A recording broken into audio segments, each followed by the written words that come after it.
Bismillahirrahmanirrahim. Lecture number 25, first year, chapter number 9. Physical optics, the branch where we study about the light, nature and properties of light. उसको हम physical optics कहते हैं. देखिए, light के nature के बारे में मुख्तलिफ concepts थे. Light के nature के बारे में मुख्तलिफ concepts थे. Plato theory क्या था? Plato ने ये कहा था कि human eye is the source of light. उसने ये कहा था कि human eye light produce करता है, नेचर ऑफ लाइट पार्टिकल है. जब ये लाइट चीजों पे पड़ता है तो फिर हम उन चीजों को देख लेते हैं. ठीक है. फिर एरिस्टोटल आया और एरिस्टोटल ने ये कहा कि luminous object is the source of light, not human I. Luminous objects, उसने उन ऑब्जेक्ट्स को कहा जो लाइट देते हैं. ठीक है. और वो भी पार्टिकल नेचर के साथ एग्री थे.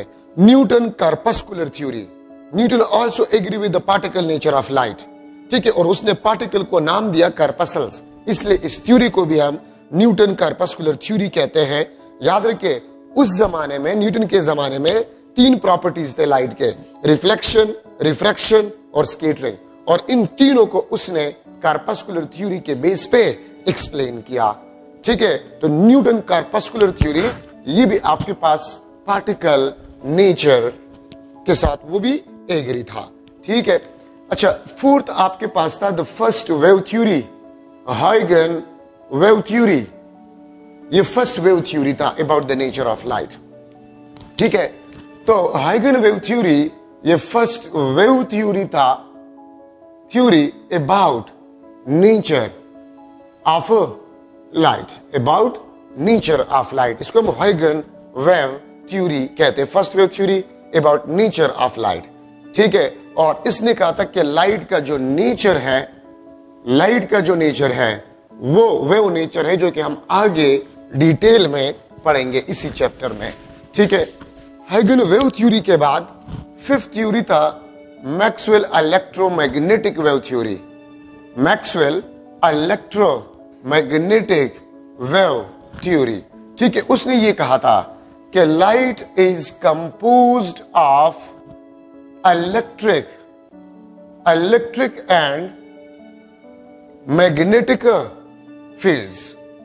ठीक है. लाइट आपके पास जो है, this is composed of electric and magnetic fields. और उसने ये कहा कि इलेक्ट्रिक एंड मैग्नेटिक फील्ड्स आपके पास जो है, they are oscillating mutually perpendicular.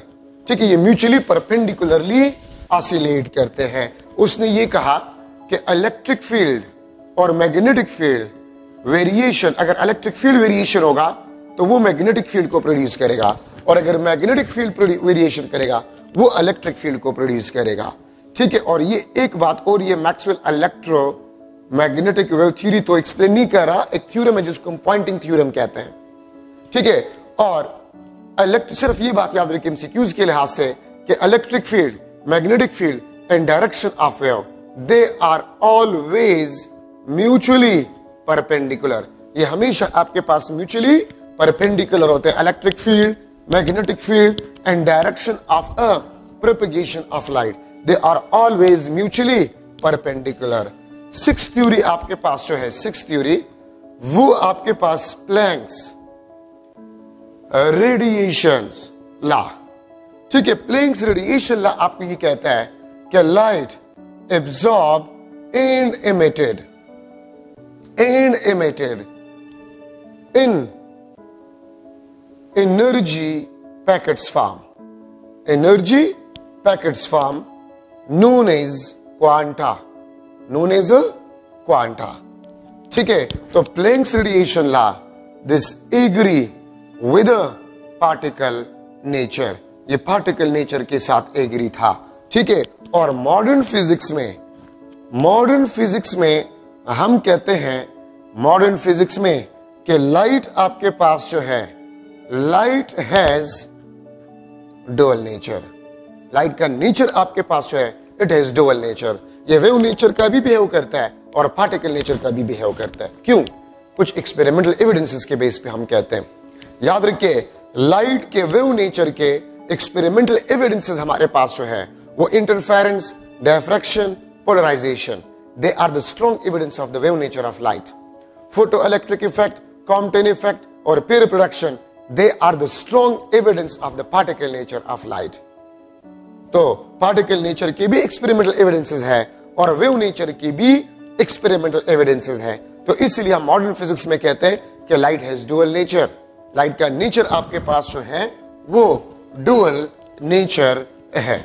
ठीक है, मॉडर्न फिजिक्स में हम इसको आजकल कहते हैं कि लाइट हैज डुअल नेचर, क्योंकि पार्टिकल नेचर के भी एक्सपेरिमेंटल एविडेंसेस है हमारे पास। ठीक है, और वेव नेचर के भी एक्सपेरिमेंटल एविडेंसेस है। देखिए, ये एक एमसीक्यू, दो एमसीक्यूज है मुख्तलिफ बुक्स ने उठाए हैं कि which scientist for the first time confirm which scientists confirm theoretically the speed of light in vacuum। तो याद रखिए, theoretically speed of light को वैक्यूम में मैक्सवेल ने कंफर्म किया था, और एक्सपेरिमेंटली स्पीड ऑफ लाइट को किसने कंफर्म किया था फॉर द फर्स्ट टाइम? तो माइकलसन। मैक्सवेल ने थियोरेटिकली स्पीड ऑफ लाइट को फर्स्ट टाइम जो है वो प्रूव किया था, ठीक है, कंफर्म किया था, और एक्सपेरिमेंटली स्पीड ऑफ लाइट को वैक्यूम में माइकलसन ने कंफर्म किया था। माइकलसन, ठीक है, ये एमसीक्यू आप अपने पास नोट करें। ठीक है, अच्छा, अभी हम स्टार्ट कर रहे हैं वेव फ्रंट। वेव फ्रंट आपके पास जो है द पाथ या पार्ट या locus of wave where particles has same phase of vibration, same phase of vibrations. Wave front किसी भी वेव का वो पाथ या वो पार्ट या लोकस, ग्रीक लैंग्वेज में लोकस पाथ को कहा जाता है, जहां पर phase of vibration of particles का क्या हो? सेम हो।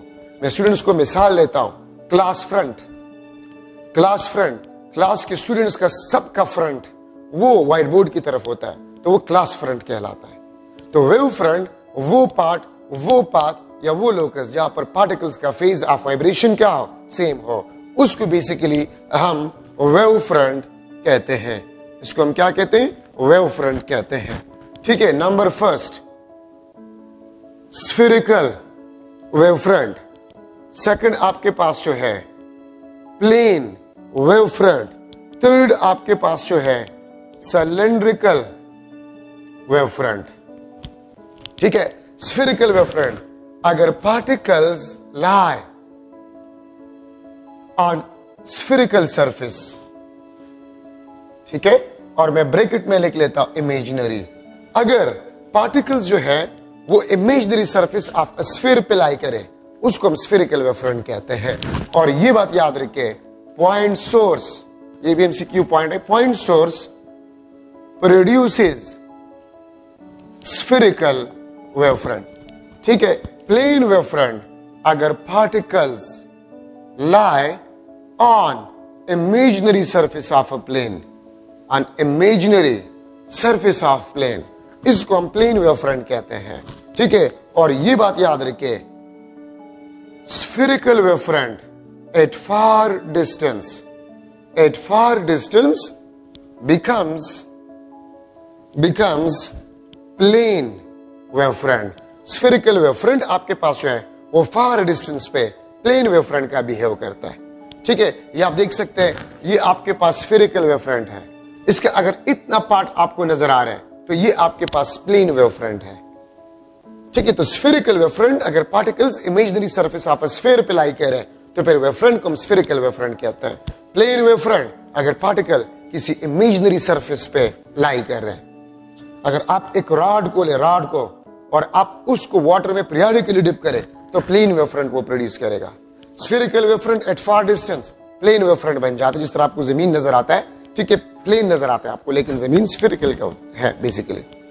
ठीक है, तो इस तरह spherical wave front at far distance वो आपको प्लेन वेव फ्रंट नजर आता है।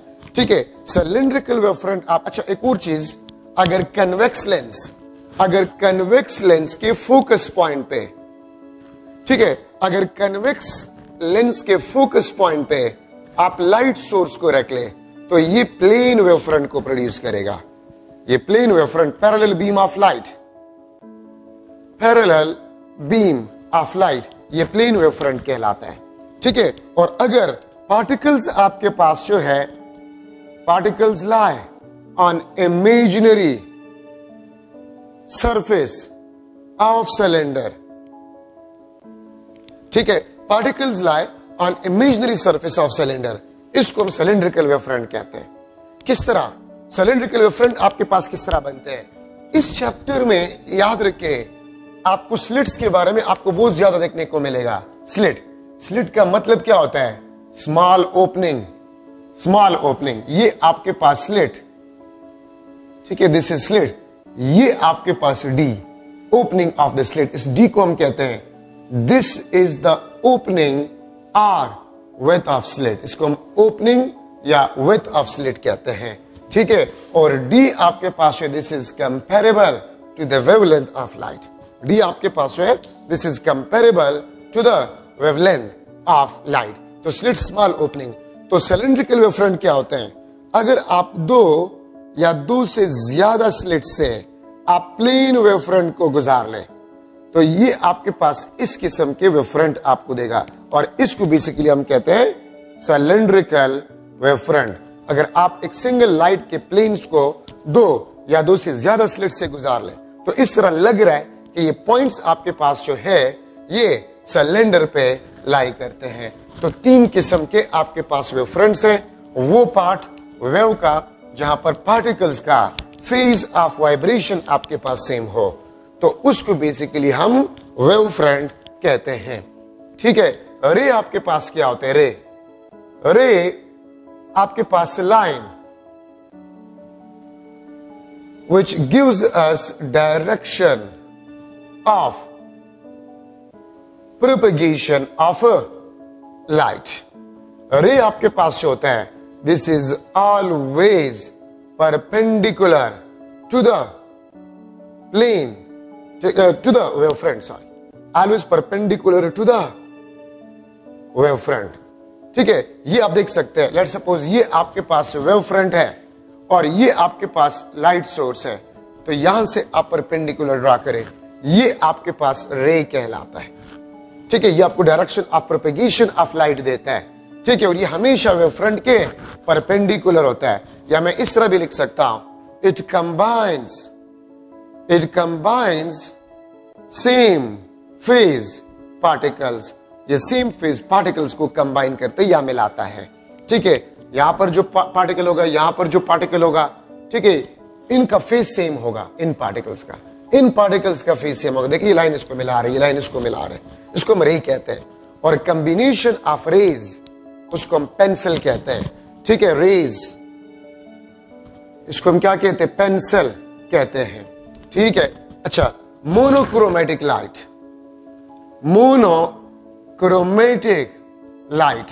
मोनोक्रोमेटिक लाइट का मतलब आपके पास ही होता है सिंगल कलर लाइट, जिस तरह आपके पास लेजर लाइट होता है, तो इसको हम सिंगल कलर लाइट कहते हैं, monochromatic light, this is a single colour light, ठीक है। लेजर लाइट आपके पास होता है। Coherent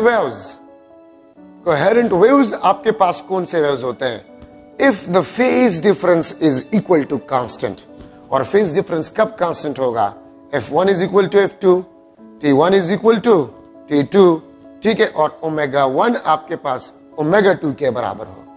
so if the phase difference is equal to constant, the waves will be known as coherent waves. और याद रखें, दो सिमिलर सोर्सेज कभी भी आपको कोहेरेंट बीम ऑफ लाइट नहीं दे सकता। क्या मतलब है, अगर आपके रूम में दो सेम एनर्जी सेवर्स हैं वो दोनों कभी भी आपको कोहेरेंट बीम ऑफ लाइट नहीं देगा, ठीक है। तरीका है आपके पास ये आपके पास सिंगल सोर्स लाइट है, ये आपको एक वेव दे रहे हैं और इसको हम स्लिट से गुजार रहे हैं, ठीक है। तो ये आपको क्या देंगे, वेव्स देंगे, इसको हम कहते हैं this is a coherent waves. अगर आप सिंगल सोर्स के लाइट को आप स्प्लिट करें या पास करें दो या दो से ज्यादा स्लिट से, ठीक है, तो आपको जो लाइट मिलेगा वो कोहेरेंट होगा, उसकी दरमियान फेज डिफरेंस आपके पास कांस्टेंट होगा। तो याद रखिए, दो एक जैसे लाइट के सोर्सेस कभी भी आपको कोहेरेंट बीम ऑफ लाइट नहीं दे सकता।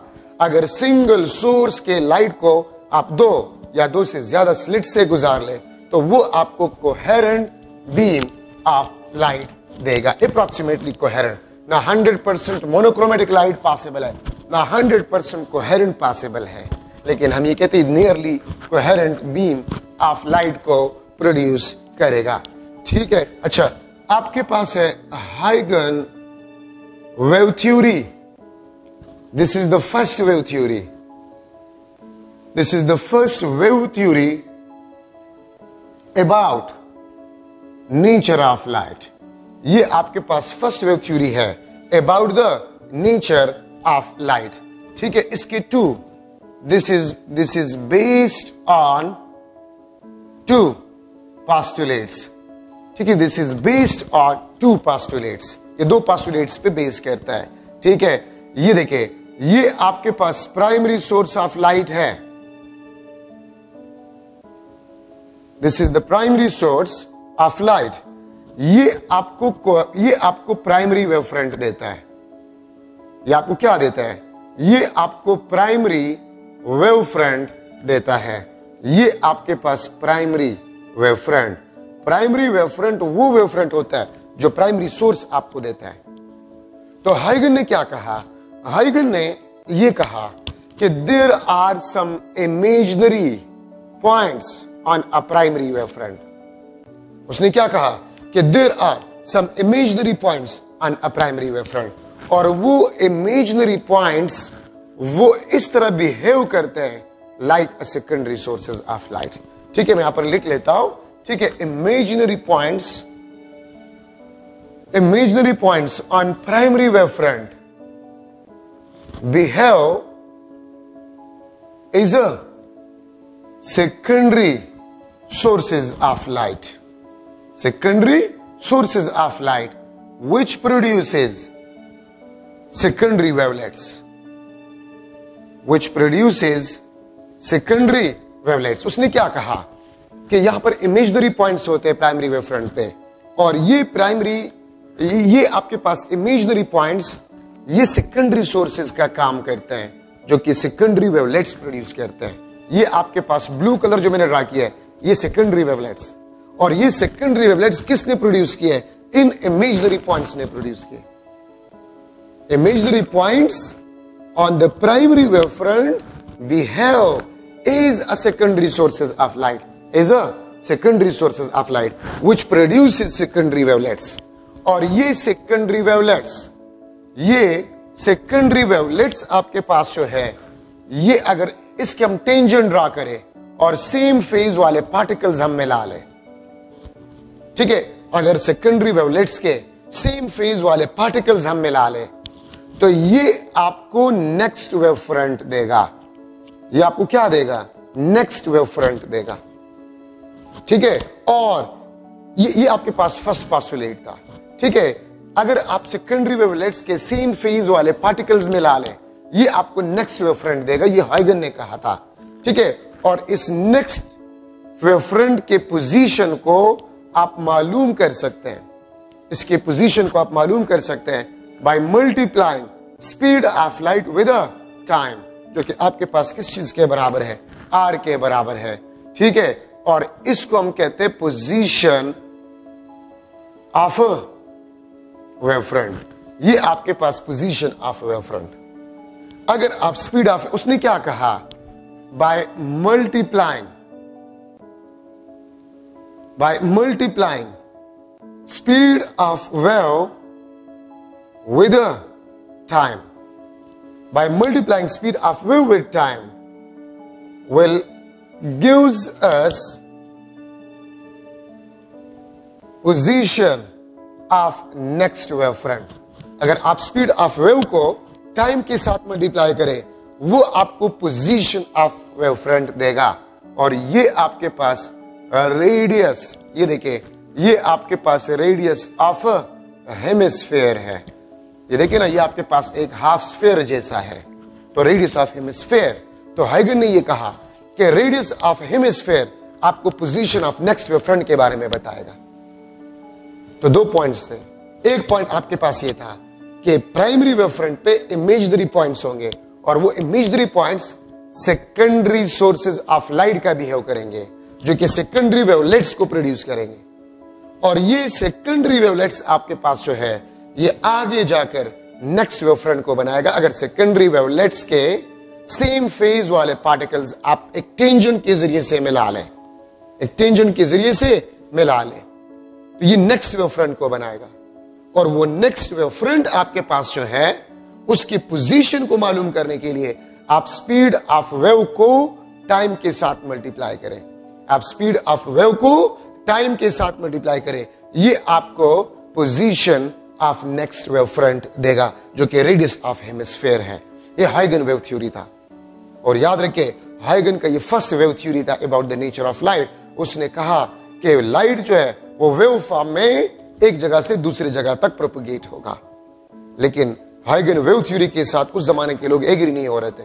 क्यों नहीं हो रहे थे? क्योंकि एक तो उस जमाने में सबसे बड़ा साइंटिस्ट न्यूटन था, और न्यूटन कार्पस्कुलर थ्योरी से न्यूटन ने उस टाइम पे लाइट की जितनी भी प्रॉपर्टीज थे, रिफ्लेक्शन और रिफ्रैक्शन, स्कैटरिंग, उसको एक्सप्लेन किया था। इसलिए लोग उस न्यूटन के कार्पस्कुलर पार्टिकल नेचर वाले थ्योरी को ज्यादा मान रहा था। और दूसरा क्वेश्चन लोगों ने ये किया, क्योंकि उस जमाने में जितने भी वेव्स थे उसका वो मैकेनिकल वेव्स थे, और मैकेनिकल वेव्स के लिए मीडियम का होना जरूरी होता है। तो लोगों ने हाइगन से ये क्वेश्चन किया कि अगर आप कहते हैं कि लाइट का नेचर वेव नेचर का है, तो फिर वेव के लिए तो मीडियम का होना जरूरी होता है। उस जमाने में मैकेनिकल वेव्स थे, इस इलेक्ट्रोमैग्नेटिक वेव का कंसेप्ट नहीं था।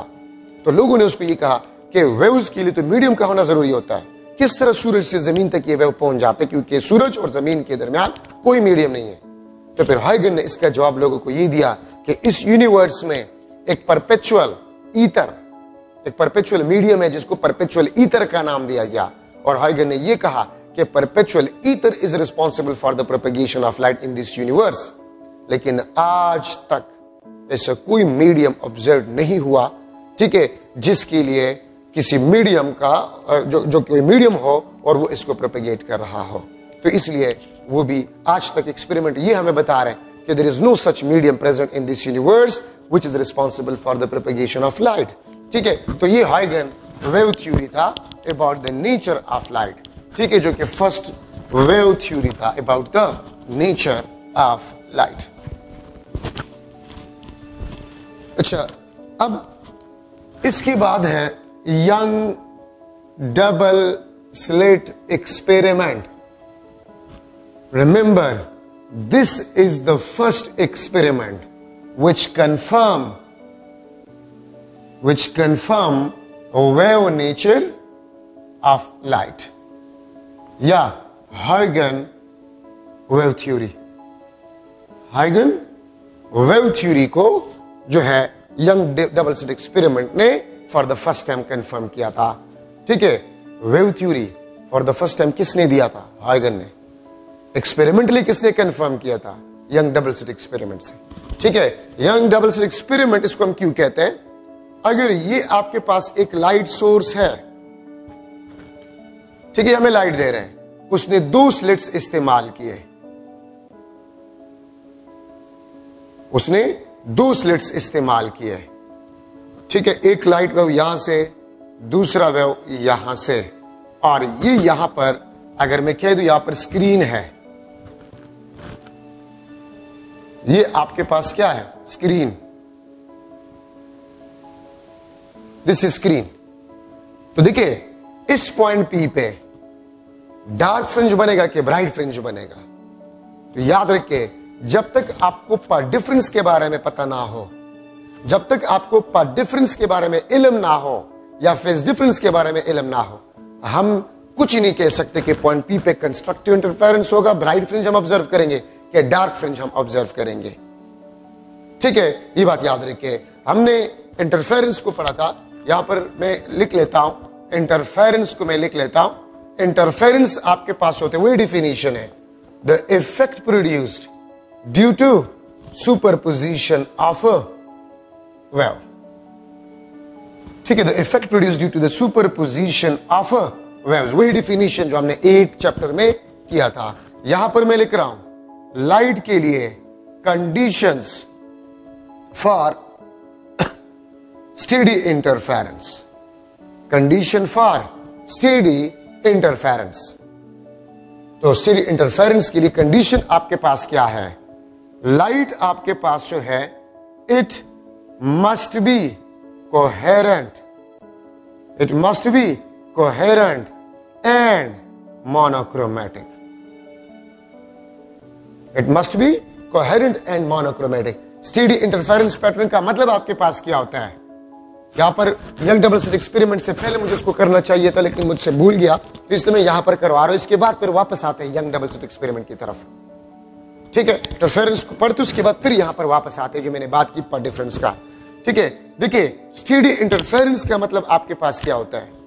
स्टेडी इंटरफेरेंस का मतलब आपके पास ये होता है कि यहां पर कंस्ट्रक्टिव तो हर जगह पर आपके पास कंस्ट्रक्टिव, यहां पर कंस्ट्रक्टिव तो हर जगह पर आपके पास कंस्ट्रक्टिव इंटरफेरेंस होगा। अगर डिस्ट्रक्टिव तो हर जगह पर डिस्ट्रक्टिव, इसको हम स्टेडी इंटरफेरेंस कहते हैं। तो इसके लिए लाइट का कोहेरेंट होना और मोनोक्रोमेटिक होना जरूरी है। ठीक है, अब ये देखिए, इफ डी क्रस्ट क्रस्ट के साथ, ट्रफ ट्रफ के साथ, D is equal to M lambda, और फेज डिफरेंस आपके पास इंटीग्रल मल्टीपल ऑफ 2 पाई, ये एम किस चीज के बराबर है? 0 plus minus 1 plus minus 2 and so on. ठीक है, फेज डिफरेंस आपके पास जो है, this is equal to n 2 pi. ठीक है, n 2 पाई, ये आपके पास m लेमडा, और m आपके पास ये ऑर्डर ऑफ फ्रिंज को रिप्रेजेंट करता है। ठीक है, m आपके पास जो है, ये ऑर्डर ऑफ फ्रिंज को रिप्रेजेंट करता है। तो 0 plus minus 1, 0 order, first order, second order. ठीक है, तो देखिए आपके पास 1 lambda, 2 lambda, 3 lambda, 4 lambda, 5 lambda, जो कि 8 चैप्टर में मैं आपको बता चुका हूं कि अगर path difference integral multiple of wavelength हो, इंटीग्रल मल्टीपल ऑफ वेवलेंथ हो, तो कंस्ट्रक्टिव इंटरफेरेंस होगा। 1 lambda, 2 lambda, 3 lambda, 4 lambda, 5 lambda, 6 lambda, तो फिर कंस्ट्रक्टिव इंटरफेरेंस होगा और हम ब्राइट फ्रिंज को ऑब्जर्व करेंगे, ब्राइट फ्रिंज, ब्राइट स्पॉट को हम ऑब्जर्व करेंगे। और अगर फेज डिफरेंस आपके पास इंटीग्रल मल्टीपल ऑफ 2 पाई हो, 2 पाई, 4 पाई, 6 पाई, 8 पाई, तो क्रस्ट क्रस्ट के साथ होगा, ट्रफ ट्रफ के साथ होगा। तो ये कंडीशंस आपके पास है, ये वाले कंडीशन, ये कंस्ट्रक्टिव इंटरफेरेंस का आपके पास है। ठीक है, और अगर डी आपके पास जो है, अगर डी आपके पास m प्लस 1/2 लेमडा हो, फेज डिफरेंस आपके पास वो 2n प्लस 1 पाई, n आपके पास 0 1 2 3, m आपके पास 0 प्लस माइनस 1 प्लस माइनस 2, तो ये कंडीशन आपके पास डिस्ट्रक्टिव इंटरफेरेंस का है। और डिस्ट्रक्टिव इंटरफेरेंस अगर होगा तो हम डार्क फ्रिंज को ऑब्जर्व करेंगे, कंस्ट्रक्टिव इंटरफेरेंस में हम ब्राइट फ्रिंज को ऑब्जर्व करेंगे। अच्छा, ये ऑर्डर ऑफ फ्रिंज को मैं थोड़ा सा आपको बता रहा हूं। 0 ऑर्डर फ्रिंज कौन सा फ्रिंज होगा? याद रखिए, लाइट सोर्स के सामने जो फ्रिंज होगा वो 0 ऑर्डर फ्रिंज होगा। अब देखिए, ये लाइट सोर्स है, इसके सामने जो फ्रिंज होगा ये आपके पास 0 ऑर्डर फ्रिंज होगा। लाइट सोर्स के सामने जो फ्रिंज होगा ये आपके पास 0 ऑर्डर फ्रिंज होगा। ठीक है, इसके ऊपर +1, नीचे -1, ऊपर +2, नीचे -2, +1 हो या -1 हो, इसको हम फर्स्ट ऑर्डर कहते हैं।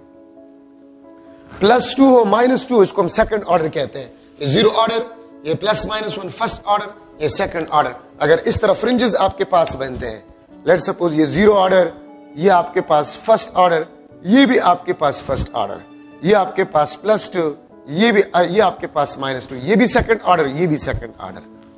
तो 0 के ऊपर को पॉजिटिव कहा जाता है, 0 के नीचे वाले को माइनस, लेकिन ये भी फर्स्ट, ये भी फर्स्ट ऑर्डर, ये भी सेकंड, ये भी सेकंड ऑर्डर। ठीक है, तो लाइट सोर्स के सामने जो फ्रिंज होता है इसको हम 0 ऑर्डर फ्रिंज कहते हैं। तो हमने 8 चैप्टर में जो कंडीशंस पढ़े थे कि अगर path difference integral multiple of wavelength lambda 0, lambda 2, lambda 3, lambda 4, lambda 5, lambda 6 lambda, तो क्रस्ट क्रस्ट के साथ होगा, ट्रफ ट्रफ के साथ होगा, कंस्ट्रक्टिव इंटरफेरेंस होगा, हम ब्राइट फ्रिंज को ऑब्जर्व करेंगे। और अगर path difference lambda by 2, 3 lambda by 2, 5 lambda by 2, 7 lambda by 2, ठीक है, 9 lambda by 2 means odd multiple of half of wavelength, तो क्रस्ट ट्रफ के साथ होगा, ट्रफ क्रस्ट के साथ होगा। और हम डिस्ट्रक्टिव इंटरफेरेंस को ऑब्जर्व करेंगे, और डिस्ट्रक्टिव इंटरफेरेंस में हम डार्क फ्रिंज को ऑब्जर्व करेंगे। तो इंटरफेरेंस डिस्कशन वही है जिस तरह हमने 8 चैप्टर में डिस्कस किया हो। तो देखिए, मैंने यंग डबल स्लिट एक्सपेरिमेंट में आपको बताया था कि जब तक आपको पार्ट डिफरेंस का इल्म ना हो, हम ये नहीं कह सकते कि इंटरफेरेंस कंस्ट्रक्टिव होगा कि डिस्ट्रक्टिव होगा। जब हमें पार्ट डिफरेंस का पता चल जाए तो फिर आप कह सकते हैं कि यहां पर कंस्ट्रक्टिव इंटरफेरेंस होगा कि डिस्ट्रक्टिव इंटरफेरेंस होगा। तो मैं यंग डबल स्लिट एक्सपेरिमेंट की तरफ वापस आता हूं। ये फर्स्ट एक्सपेरिमेंट है which confirm the wave nature of light या हाइगन वेव थ्योरी। ये लाइट सोर्स, ये आपके पास वेव आ रहा है, ठीक है, ये स्प्लिट हो गया है, ये एक, ये दूसरा। तो अगर आप यहां से परपेंडिकुलर ड्रा करें और ये आपके पास होगा, ये आपके पास डी, दिस इज डी, ये आपके पास थीटा, तो आप देख सकते हैं ये आपके पास path difference, this is D Y, ये पार्ट डिफरेंस, ये डी एक्स। तो डी वाई आपके पास जो है, this is the path difference. मैं अगर आपको थोड़ा सा यहां से समझा दूं, आप ये देखें, अगर एक वेव यहां से जा रहे हैं, दूसरा वेव यहां से जा रहे हैं, तो मैं क्या करूंगा, मैं परपेंडिकुलर को ड्रा करूंगा, यहां से मैं परपेंडिकुलर को ड्रा करूंगा। तो जब आप परपेंडिकुलर को ड्रा करते हैं, ये आपके पास पाथ डिफरेंस आ जाएगा। यहां से मैंने परपेंडिकुलर क्यों ड्रा किया, पाथ डिफरेंस। तो यहां से अगर आप परपेंडिकुलर ड्रा करें तो ये आपके पास dy है, ये पाथ डिफरेंस है इन दो वेव्स के दरमियान, ये आपके पास पाथ डिफरेंस है, ठीक है। तो यंग डबल स्लिट एक्सपेरिमेंट में पाथ डिफरेंस आपके पास जो है, this is dy and dy is equal to d sin theta. This is the path difference इन दो रेडिएशंस के दरमियान, इन दो वेव्स के दरमियान। पाथ डिफरेंस आपके पास जो है dy and dy is equal to d sin theta. If d sin theta is equal to m lambda, अगर ये dy d sin थीटा ये अगर m lambda के बराबर हो, तो यहां पर जो वेव्स होंगे वो कंस्ट्रक्टिव इंटरफेरेंस करेंगे। और अगर कंस्ट्रक्टिव इंटरफेरेंस, तो हम क्या ऑब्जर्व करेंगे, ब्राइट फ्रिंज। इस पॉइंट P पे हम ब्राइट फ्रिंज को ऑब्जर्व करेंगे, ठीक है। और अगर d sin theta m plus 1/2 lambda के बराबर हो, m प्लस 1/2 lambda के बराबर हो, तो डिस्ट्रक्टिव इंटरफेरेंस आपके पास होगा, ठीक है। और अगर डिस्ट्रक्टिव इंटरफेरेंस होगा तो हम इस पॉइंट P पे डार्क फ्रिंज को ऑब्जर्व करेंगे। तो मैंने आपको यंग डबल स्लिट एक्सपेरिमेंट के स्टार्ट में बताया था कि जब तक आपको पार्ट डिफरेंस का पता ना हो, तो आप ये नहीं कह सकते कि पॉइंट P पे आप ब्राइट फ्रिंज को ऑब्जर्व करेंगे कि आप डार्क फ्रिंज को ऑब्जर्व करेंगे, आप ये नहीं कह सकते जब तक आपको पार्ट डिफरेंस का इल्म ना हो, ठीक है। जब तक आपको पार्ट डिफरेंस का इल्म ना हो, तो पॉइंट P पे आप ये नहीं कह सकते कि ब्राइट फ्रिंज बनेगा कि डार्क फ्रिंज बनेगा, ठीक है। अगर पार्ट डिफरेंस m lambda के बराबर हो, तो पॉइंट P पे ब्राइट फ्रिंज बनेगा। अगर path difference odd multiple of half of wavelength हो, तो डिस्ट्रक्टिव इंटरफेरेंस होगा और पॉइंट P पे आपके पास जो है डार्क फ्रिंज आप ऑब्जर्व करेंगे, ठीक है। तो ये आपके पास यंग डबल स्लिट एक्सपेरिमेंट में पार्ट डिफरेंस की बातें आपके पास आ गए, ठीक है। अच्छा, यंग ने क्या किया, बाकायदा फ्रिंजेस को मालूम करने के लिए फार्मूला डिराइव किया। देखिए, ये आपके पास जीरो ऑर्डर फ्रिंज है, ये आपके पास जीरो ऑर्डर फ्रिंज है, और ये आपके पास mth ऑर्डर है। mth ऑर्डर कुछ भी हो सकता है, first order, second order, third order, कुछ भी आपके पास हो सकता है, ठीक है। अगर फर्स्ट ऑर्डर हो तो ये 1 होगा, अगर सेकंड है तो 2 होगा। तो मैंने जनरली mth ऑर्डर लिख लिया, ठीक है। दिस इज थीटा, याद रखिए ये थीटा और ये थीटा बराबर होता है, ठीक है। इसको हम क्या कहते हैं, इसको हम कहते हैं दिस इज ym। तो मैं हेडिंग दे दूंगा the distance of mth order bright fringe, ठीक है। यंग ने distance of mth order bright fringe के लिए फार्मूला डिराइव किया, ym is equal to m lambda l divide by d, ठीक है। ये आपके पास फार्मूला है for the distance of mth order fringe. मैं यहां पर लिख लेता हूं the distance of mth order dark fringe, the distance of mth order dark fringe ym is equal to m plus 1/2 lambda l divided by d। देखिए यहां पर आपके पास m lambda है तो कंस्ट्रक्टिव तो ब्राइट, यहां पर आपके पास odd of half of ln तो आपके पास डिस्ट्रक्टिव इंटरफेरेंस तो डार्क फ्रिंजेस। ठीक है, आपके पास क्या होगा? डार्क फ्रिंजेस आपके पास बनेगा। क्या मतलब है इसका? इसका मतलब ये है कि अगर मैं लिख लो, लेट सपोज ये आपके पास 0 ऑर्डर है, ये आपके पास फर्स्ट ऑर्डर, ये आपके पास सेकंड ऑर्डर, ये आपके पास थर्ड ऑर्डर। तो देखिए ये आपके पास y1, this is y1, the distance of first order from 0। हमारा रेफरेंस कौन सा होता है? 0 ऑर्डर हमारा रेफरेंस होता है। y1 the distance of first order from 0 order. ठीक है, ये आपके पास y2 the distance of second order from 0 order, और ये आपके पास y3 the distance of third order from 0 order. ठीक है, तो हमारा रेफरेंस जो होता है वो 0 होता है। ym the distance of mth अगर फर्स्ट है तो y1 फर्स्ट ऑर्डर का डिस्टेंस 0 ऑर्डर से, अगर 2 तो सेकंड ऑर्डर का डिस्टेंस फ्रॉम 0 ऑर्डर। ठीक है, इसी तरह ये डार्क के लिए, ये आपके पास ब्राइट के लिए। और मैं लिख लेता हूं एक और फार्मूला, फ्रिंज स्पेस या फ्रिंज विड्थ। फ्रिंज स्पेस या फ्रिंज विड्थ आपके पास क्या होता है? The distance between centers of two consecutive bright or dark fringes। Fringe space का फॉर्मूला आपके पास जो है, the distance between centres of two consecutive bright and और टू कंसेक्यूटिव डार्क फ्रिंजेस। अच्छा, इसमें ये L क्या है? ये L देखे, ये L आपके पास जो है, this is the distance between screen and slit. This is the distance between screen and slit, L। ठीक है, और स्मॉल d आपके पास जो ये ओपनिंग ऑफ द स्लिट है, जो कि स्टार्ट में मैंने आपको बता दिया है। तो फ्रिंज स्पेस का फॉर्मूला क्या बन जाएगा? Delta y lambda l divide by d।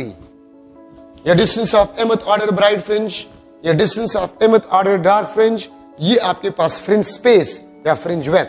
Fringe space या फ्रिंज विड्थ का मतलब आपके पास क्या होता है? The distance between centres of two consecutive bright और टू कंसेक्यूटिव डार्क फ्रिंजेस। अगर मैं यहां पर लिख लो, ये आपके पास लेट सपोज है डेल्टा y, तो सेंटर टू सेंटर आपके पास डिस्टेंस ये डेल्टा y, और डेल्टा y किस चीज के बराबर है?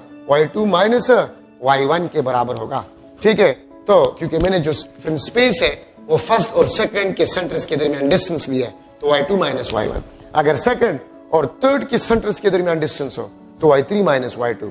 अगर थर्ड और फोर्थ के सेंटर्स के दरमियान डिस्टेंस हो तो y4 माइनस y3। ठीक है, ये फ्रिंज स्पेस आपके पास होगा। तो ये L किस चीज को रिप्रेजेंट करता है? स्क्रीन और स्लिट के दरमियान distance. ym the distance of mth order fringe को रिप्रेजेंट कर रहा है। तो यंग ने बाकायदा मैथमेटिकल फार्मूले डिराइव किए जो कि एग्जैक्टली आपको पोजीशन ऑफ फ्रिंजेस के बारे में बता रहा था।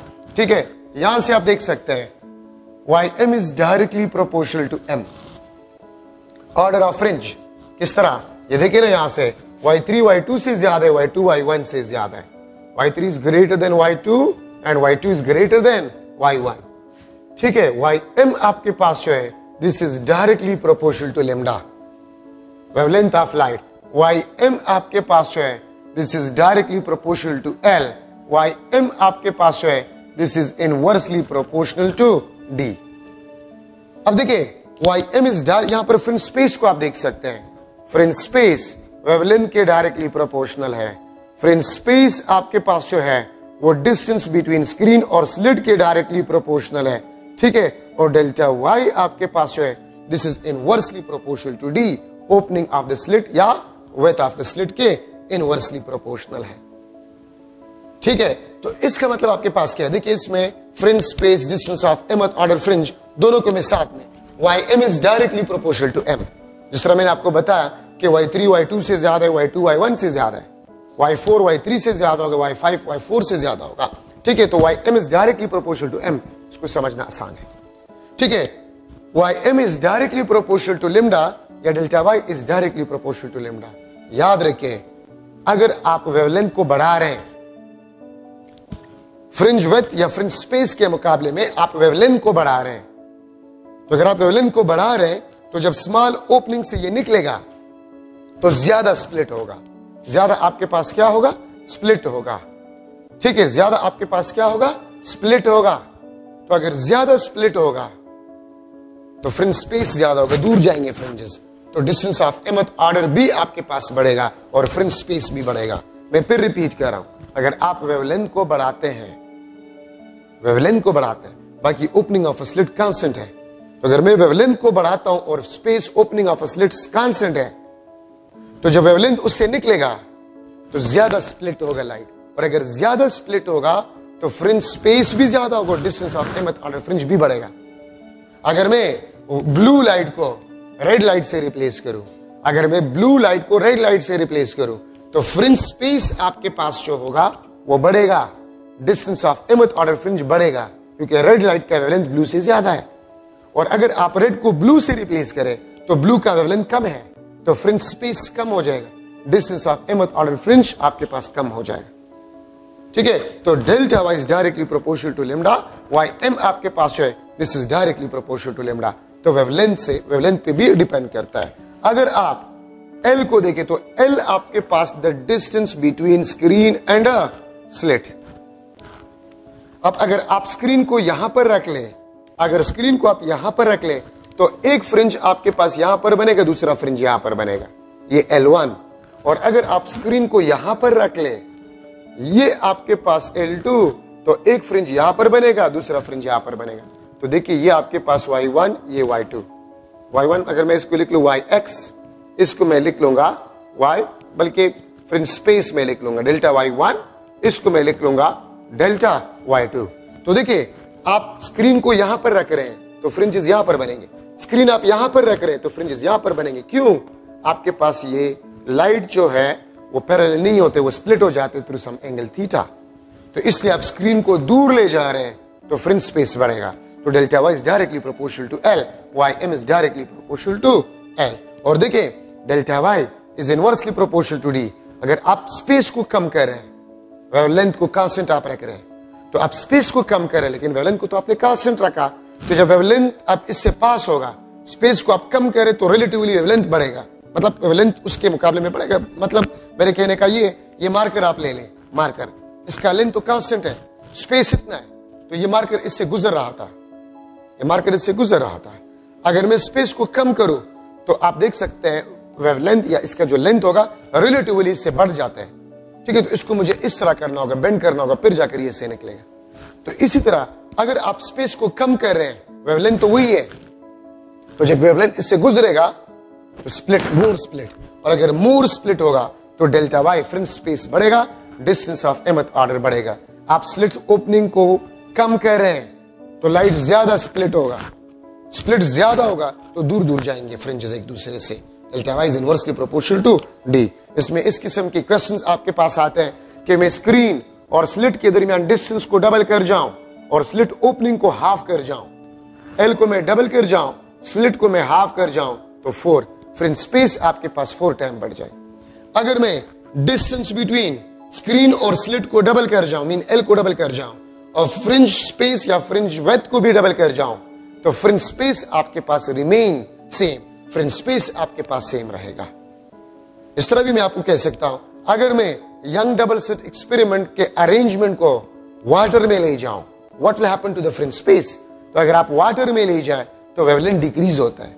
जब वेवलेंथ डिक्रीज होता है तो distance of mth order fringe भी डिक्रीज होगा और फ्रिंज स्पेस भी डिक्रीज होगा, क्योंकि वाटर में वेवलेंथ लाइट का वेवलेंथ कम होता है तो फ्रिंज स्पेस कम हो जाएगा। और वाटर से आप यंग डबल स्लिट एक्सपेरिमेंट को बाहर निकाल लें तो वेवलेंथ क्या हो जाते हैं, बढ़ जाते हैं, फ्रिंज स्पेस बढ़ेगा, फ्रिंज स्पेस बढ़ेगा।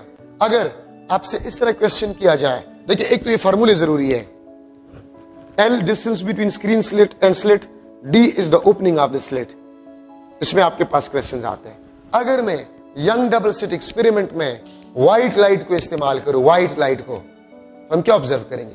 अगर आप व्हाइट लाइट को ऑब्जर्व इस्तेमाल करें यंग डबल स्लिट एक्सपेरिमेंट में, तो सेंट्रल फ्रिंज व्हाइट होगा और बाकी फ्रिंजेस कलरफुल होंगी। अगर आप यंग डबल स्लिट एक्सपेरिमेंट में व्हाइट लाइट को इस्तेमाल करें तो सेंट्रल फ्रिंज व्हाइट होगा और बाकी कलरफुल फ्रिंजेस होंगे। ठीक है, ये बात आप लोग याद रखें। तो ये आपके पास फार्मूले हो गए। अब यहां पर मैं लिख रहा हूं कि अगर मैं डाइक्रोमेटिक लाइट यूज करूं,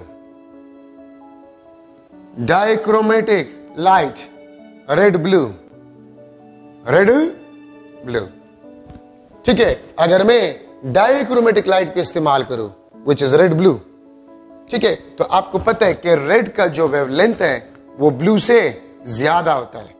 ठीक है, तो मैं रेड और ब्लू को इस्तेमाल कर रहा हूं।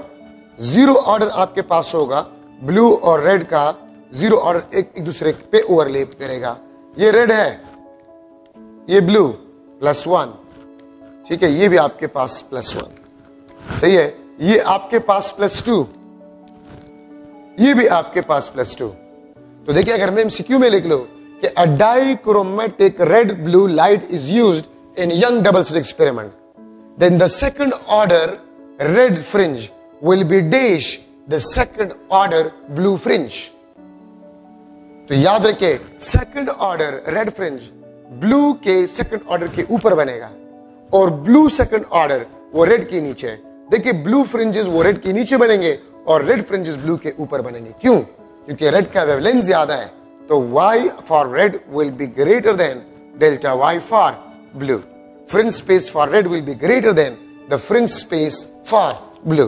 तो अगर आप डाइक्रोमेटिक लाइट को इस्तेमाल करें जो कि रेड ब्लू है, तो रेड फ्रिंजेस जो होंगे वो ब्लू के ऊपर बनेंगे, ठीक है, और ब्लू फ्रिंजेस जो है वो रेड फ्रिंजेस के नीचे बनेंगे, बिकॉज ऑफ फ्रिंज स्पेस। आपको पता है कि fringe space directly proportional to wavelength, directly proportional to wavelength है।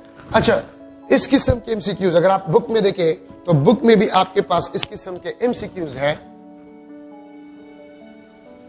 Overlapping of fringes, overlapping of fringes, इससे एमसीक्यूज आपके पास आते हैं। अगर मैं लिख लो कि m lambda l divide by d this is equal to ym, ठीक है, तो ym ओवरलैपिंग के लिए आपके पास ym क्या होगा? Constant. For overlapping m lambda l will be constant. तो देखिए मैं लिख सकता हूं m lambda l divide by d is equal to constant. Overlapping का मतलब ये होता है एक दूसरे के ऊपर, ठीक है। अच्छा, अगर आपके पास l भी कांस्टेंट हो और d भी कांस्टेंट हो, ये कांस्टेंट हो, तो फिर मैं लिख लूंगा कि m lambda आपके पास है it is equal to constant.